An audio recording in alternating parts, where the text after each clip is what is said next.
Good morning to all the students. Welcome to our physics class. Students, before this we have done up to the equipotential surfaces. Now we will study what is electric potential energy. Students, you know very well about the energy, and also you know very well the conservation of energy. That energy cannot be destroyed and cannot be created. Now students, what is electric potential energy? We will now discuss this. Students, suppose there is a charge q charge plus q charge, and as we know that it has electric field also. Now students, if we place any charge, suppose let's we think about situation that there is 2 points A and B. Now there is any charge q which is placed at point B, and we want to move this point to point A. Now students, if we want to move this point towards A, then we have to do work against the electrostatic force. Now we know that this is the electric field, and we also know that due to this electric field there is a force, that is F is equal to QE, and that will be in the direction of electric field. But we want to move this charge from B to A as it is in opposite direction to the electric field. So we have to apply force against this electrostatic force. So students, when we apply force and do the displacement of charge B to A, then what are we doing? We are doing the work. So here work is done, and we our energy here is wasted in the doing this work. When we move this charge from B to A, we have to do work, and that work, after it reached point Q, now we have done the work to move this charge from B to A. Now students, we know that electrostatic force is conservative. So here this work done will be stored as energy in this charge. So students, this can be understood by taking an example of a spring. Now students, we know that this is a spring which is fixed at one end and free at other end. Now students, if we apply the force on this spring in this direction, then what will happen? It will compress and its length will decrease. Suppose this is its compressed length L dash, and this is its full length L. Now students, when we compress it, then we can say that we have applied force and did the displacement. So students, here we did the work. So this work will be stored in the spring as its potential energy. So now this spring has energy, and it can release energy when we यहाँ से अगर हम मान लो यहाँ से load जो है वो हटा लें, ठीक है, तो it will push the anything in this direction. So students, in this way we can see that after we did the work, then that work is stored in spring or in the system of charge as the potential energy. Now students,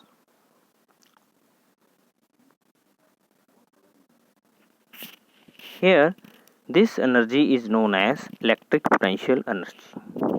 इसी energy को हम बोलते हैं electric potential energy. कि यहाँ पे जो हमारे पास Q चार्ज था और यहाँ पे B पॉइंट के A पॉइंट के ऊपर हमारे पास दूसरा Q चार्ज था, तो ये दोनों सिस्टम जो दो सिस्टम ऑफ चार्ज बन गया। अब इनके पास एनर्जी है। So this has energy, and that energy is known as electric potential energy. So students, you can see the definition. It is the energy possessed by a system of charge by virtue of their positions. So students, ये कैसे आती है? क्योंकि अगर हम किसी भी charge को मूव करते हैं तो हमें वर्क करना पड़ता है, तो वो work as a potential energy उसमें सेव हो जाता है.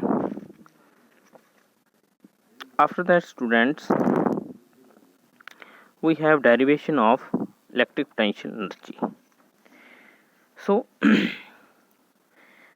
suppose there are two charges, a point charge q1 which is at rest at a point P in this space.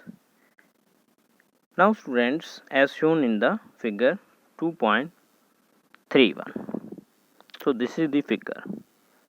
यहाँ पे कोई q1 चार्ज है जो कि P पॉइंट के ऊपर पड़ा है. उसके बाद students, it takes no work to bring the first charge q1 because there is no field yet to work against. तो क्योंकि हमारे पास जो q1 चार्ज है वो कहाँ पे पड़ा है? इट इज़ एट रेस्ट, वो रेस्ट पे है. और कहाँ पे है? P1 पॉइंट पे. तो क्योंकि आसपास कोई और चार्ज तो है नहीं, क्योंकि हम सिर्फ इसी चार्ज के बारे में बात कर रहे हैं, इससे पहले ये कुछ नहीं है, ये चार्ज नहीं है, ये कुछ नहीं है, हम सिर्फ इसके बारे में बात कर रहे हैं. तो स्टूडेंट्स, अगर इसी के बारे में बात कर रहे हैं तो इसके आसपास कोई इलेक्ट्रिक फील्ड नहीं है ना. इलेक्ट्रिक फील्ड जो है वो इसी के कारण है, ठीक है. कोई अदर चार्ज के कारण कोई इलेक्ट्रिक फील्ड नहीं है, तो इसको मूव करने में कोई दिक्कत नहीं है, कोई इसमें वर्क नहीं लगेगा. So there is no work done in moving this charge. लेकिन मान लो हमारे पास कोई और चार्ज है Q2 जो इन्फिनिटी पे पड़ा है, बहुत ज़्यादा दूर पड़ा है. अगर उसको हम इस P2 पॉइंट पर लाना चाहते हैं, ये P2 पॉइंट है, Q2 चार्ज बहुत दूर पड़ा था और इन्फिनिटी से लेके इसको हमने P2 पे रखना है. तो बच्चे इसमें वर्क हमें करना पड़ेगा. क्यों? क्योंकि यहाँ पे ये वाला जो Q चार्ज है, Q1 चार्ज है, ये इस चार्ज को रिपेल कर रहा है.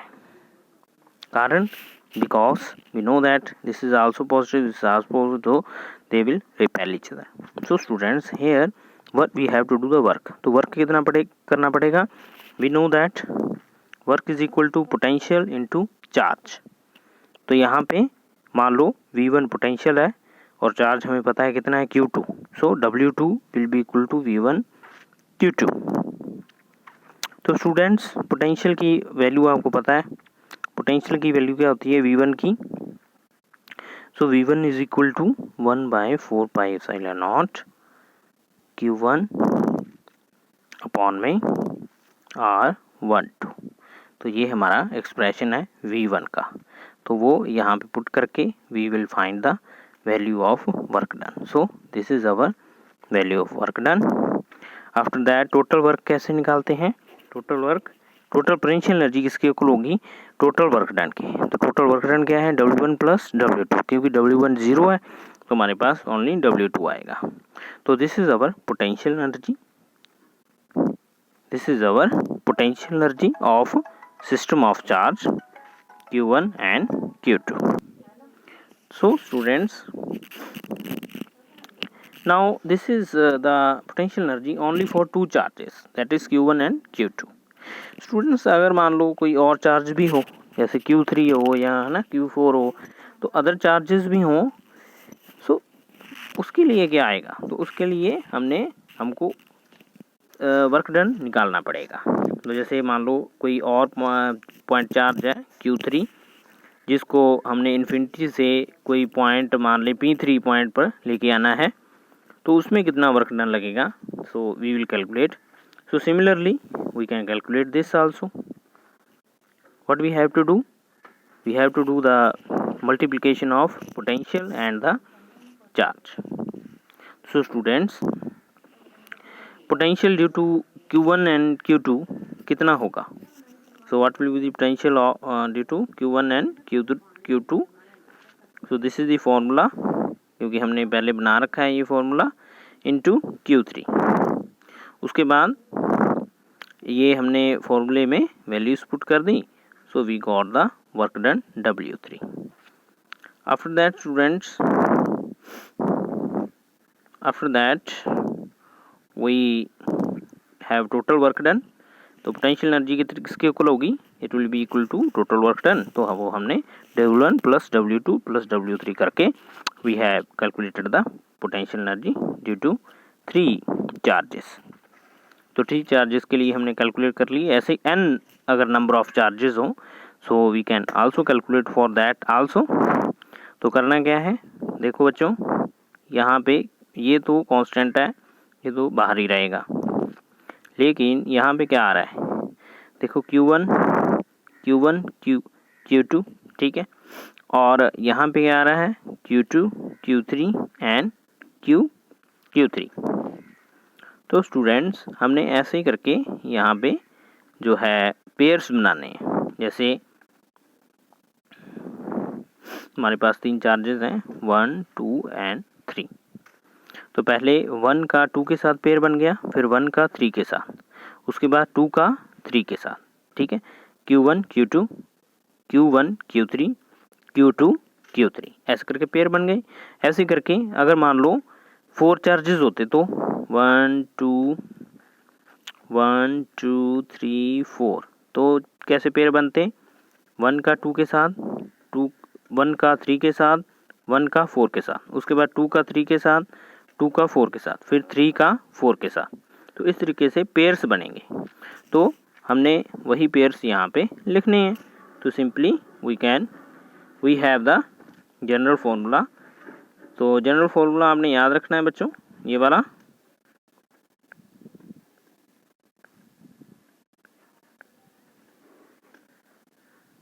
सो this is our general formula, ये आपने याद रखना है। So this is the potential energy for n number of points. So students, ये आपकी डेरिवेशन थी for n number of points potential energy. So thanks for attending class। आज के लिए इतना ही।